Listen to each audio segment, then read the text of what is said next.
Alright guys, I'm here with another quick unboxing. Let's get this done.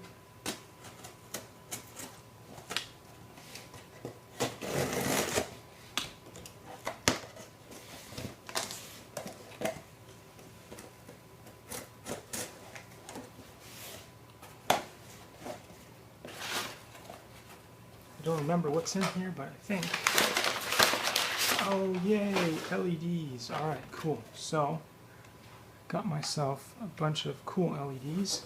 And I'm hoping to replace those horrible other kinds of lights, because this is a much better technology that is also good for our planet, lasts longer, and is less dangerous if kids are around them because they don't break as easily, or at least so they say.